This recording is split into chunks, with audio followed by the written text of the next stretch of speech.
Black Star Pirate Radio. Permont checks in at 63 degrees and overcast. Wind check, east-southeast at 5 miles an hour.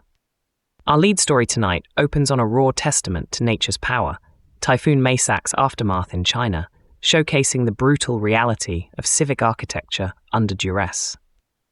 Specifically, over 1.5 million people in Fujian province, and particularly in cities like Fuzhou, Ningde, and Guangzhou, have faced severe flooding this week. Thousands were stranded on rooftops, and authorities confirmed 11 fatalities, with reports of venomous snakes adding to the danger. Critical infrastructure failed, with over 300,000 homes losing power and emergency services overwhelmed across multiple districts. Roads were rendered impassable, communication lines downed, and several building collapses reported, particularly in Mumbai, also hit by heavy rains. A viable alternative would have been earlier, mandatory evacuations in low-lying coastal areas, paired with pre-positioned aid caches in designated structurally sound community shelters, leveraging local militia and community leaders for secure distribution routes. That's a stark picture, Lex.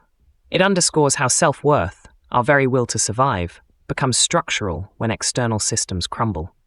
Integrating logic in preparedness and emotion in communal support isn't a luxury. It's a foundational vector for resilience. The image of people on rooftops, waiting, it's a stark reminder of humanity's ancient dance with floods, from Gilgamesh to Noah. It lays bare the structural gaps in civic preparedness, a collective memory often suppressed until the water rises. This isn't just about water. It's about the social contract eroding under pressure, revealing who truly carries the burden of survival when systems fail. The psychological toll of uncertainty and loss deeply erodes a community's dignity. So, a direct, actionable next step? We could push for citizen-led drone mapping initiatives. Local volunteer teams, equipped with small, commercially available drones, could provide real-time, ground-level imagery to Central Command. This bypasses flooded roads, pinpointing stranded individuals, assessing damage, and identifying safe zones much faster than traditional ground patrols. It's about empowering the edges of the network, providing granular, verifiable data. To elaborate on the alternative, these pre-positioned aid caches aren't just food and water. They include solar-powered communication devices, basic medical kits, and even temporary water purification systems. The investment in these upfront significantly reduces the exponential cost of reactive emergency response, which can run into billions for a single event. It's an economic argument for proactive architecture. Indeed.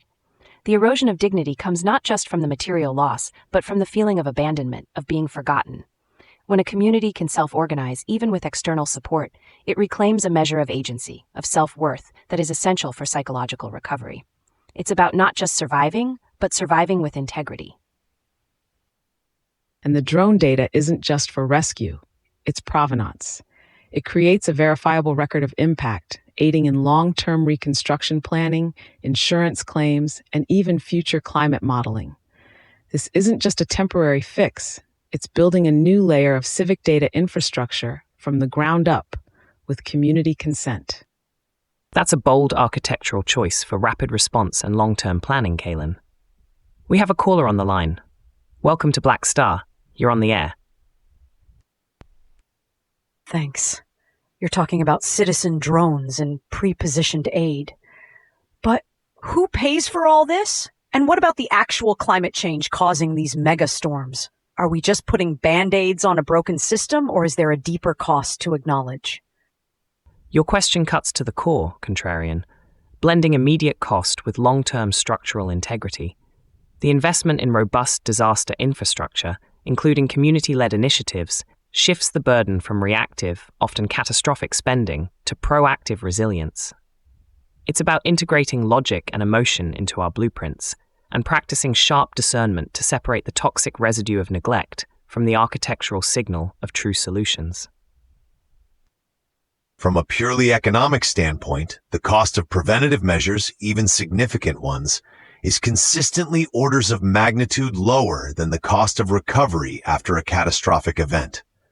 For example, Every dollar invested in hazard mitigation saves an average of $6 in future disaster costs.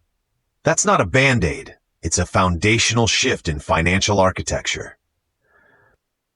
Lines open. Patching in a caller. Go ahead. But still, it feels like we're just patching holes. Where's the political will to address the root causes, the climate crisis itself? And how do you ensure these citizen-led initiatives don't get co-opted or starved of resources by the very systems that failed? Copy that, bringing it back to the main thread. That's where the myth of human invulnerability clashes with reality. Acknowledging the climate crisis as a systemic threat requires us to move beyond individual blame and towards collective responsibility. The cost isn't just financial, it's the erosion of trust, the fraying of the social fabric, and the profound loss of human dignity when we fail to protect the most vulnerable. Citizen initiatives, when built on consent, become a bulwark against co-option. And that's precisely why the distributed and citizen-led aspects are crucial.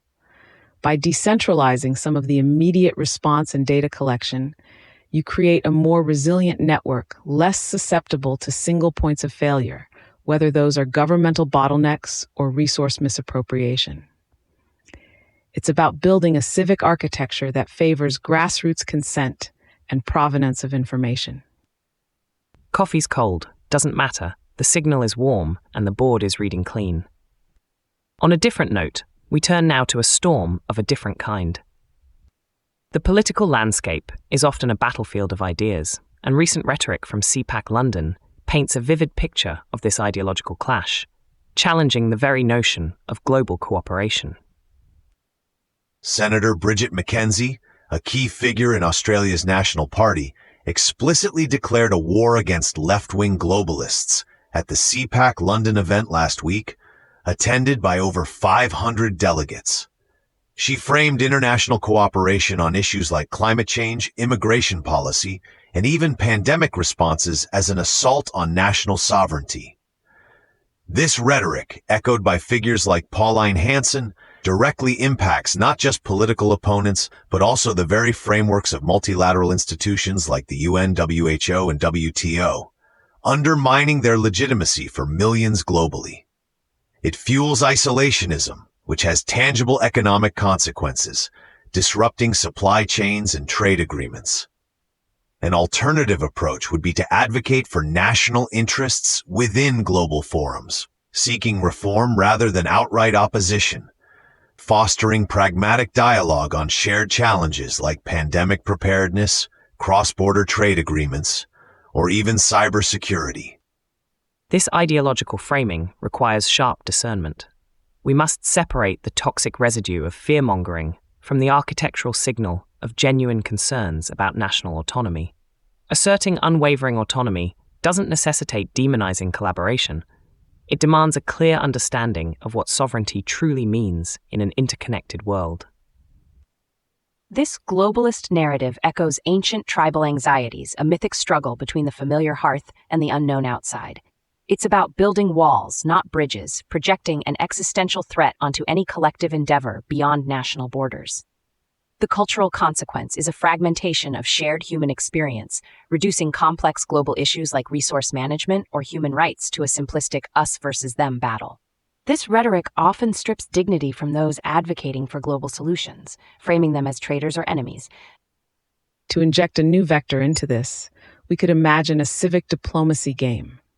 Local communities across national borders could establish direct peer-to-peer dialogues on shared challenges, like managing a river basin that flows through multiple countries, or sharing cultural heritage, or even coordinating local responses to global health advisories.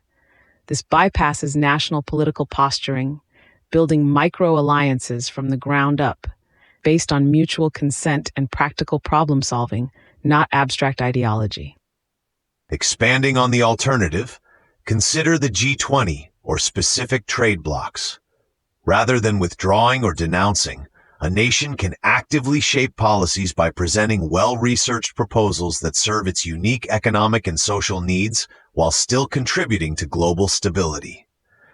This isn't surrender, it's strategic engagement, maximizing national benefit through a robust, evidence-based presence. The us versus them narrative thrives on emotional resonance, on the primal fear of the unknown. But true strength, true dignity, lies in understanding that our autonomy isn't diminished by recognizing our shared humanity, but rather amplified by it. To build resilient architectures, we must integrate logic and emotion, not let emotion be hijacked by simplistic myths of purity. And the civic diplomacy game ensures provenance. Discussions are recorded, agreements are transparent, and the outcomes are directly visible to the participating communities. It's a bottom-up approach to global governance, where consent is explicitly given by those directly affected, fostering a sense of ownership and dignity in the collaborative process. That's a fascinating re-architecture of diplomatic engagement, Keelan. Let's hear from our caller. You talk about diplomacy games, but isn't Mackenzie just speaking for a huge chunk of the population who feel like their national identity is being eroded? Ignoring that sentiment seems like a recipe for further division. What's the real cost of dismissing this us versus them feeling? Your point, contrarian, highlights the emotional charge of these narratives and the need for discernment. Acknowledging the sentiment doesn't mean endorsing the division. It means understanding the fear, then offering pathways to sovereignty that aren't contingent on demonizing others. Our self-worth as a nation isn't contingent on external validation through opposition, but on the structural integrity of our internal civic architectures. The cost of dismissing that feeling is indeed high, leading to disengagement and political instability. However, the cost of succumbing to it without critical analysis is even higher. Trade wars, reduced scientific collaboration, heightened geopolitical tensions, and an inability to address universal threats like pandemics or climate change. These have direct, measurable negative impacts on a nation's prosperity and security. Callers on. Go ahead. So, how do you bridge that gap? If people feel their identity is threatened by globalism, how do you convince them a civic diplomacy game or pragmatic dialogue is better than fighting for what they perceive as their cultural survival? Who defines national interest then? You bridge it by telling a better story. The myth of absolute, isolated sovereignty is seductive, but ultimately self-defeating in a hyper-connected world. We need to tell stories of shared humanity, of dignity found in collective action, of the provenance of our cultures being enriched, not diluted by interaction. It's about reframing national interest as being deeply intertwined with the health and stability of the global architecture.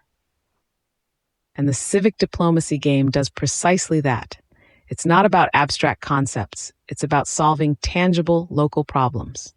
When communities see direct, positive results from cross-border cooperation, cleaner water, shared cultural festivals, better disaster preparedness, they build trust and redefine their own national interest through consent and shared dignity. Our next story shows how external pressures can indeed push a society to its limits.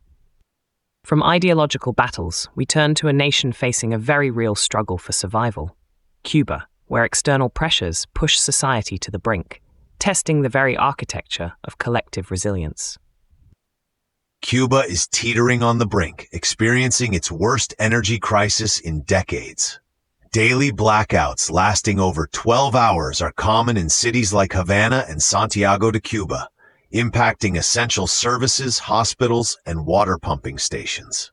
This, coupled with severe shortages of food from basic grains to protein sources, fuel, and critical medicine like antibiotics and pain relievers, exacerbated by the ongoing 60-year U.S. economic embargo and stringent sanctions, including restrictions on financial transactions and shipping, has driven over 300,000 Cubans to emigrate in the past 2 years alone, threatening social cohesion and causing a profound brain drain.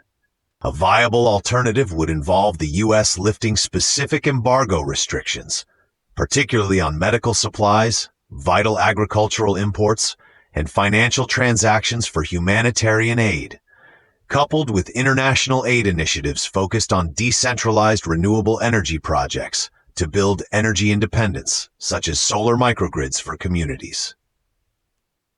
The Cuban experience is a profound test of self-worth and dignity under immense external pressure.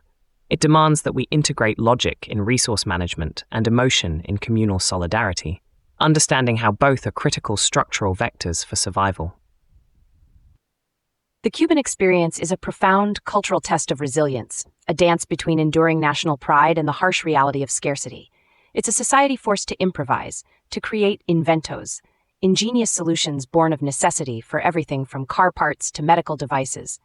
Yet this constant struggle strains the very fabric of community, pushing people from a sense of collective purpose towards individual survival.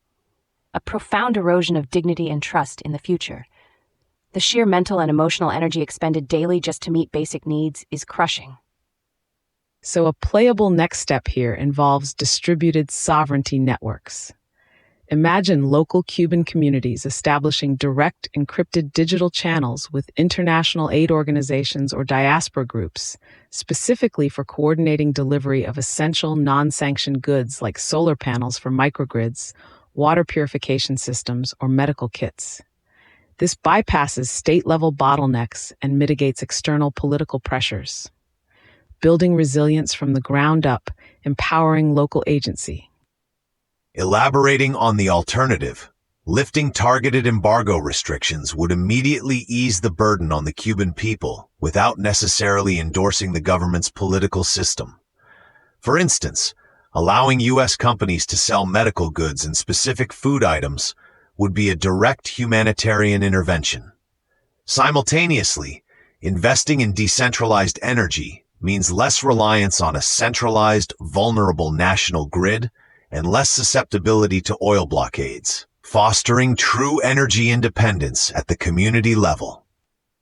The inventos are a testament to human ingenuity, but they also highlight the systemic failures that force such improvisation.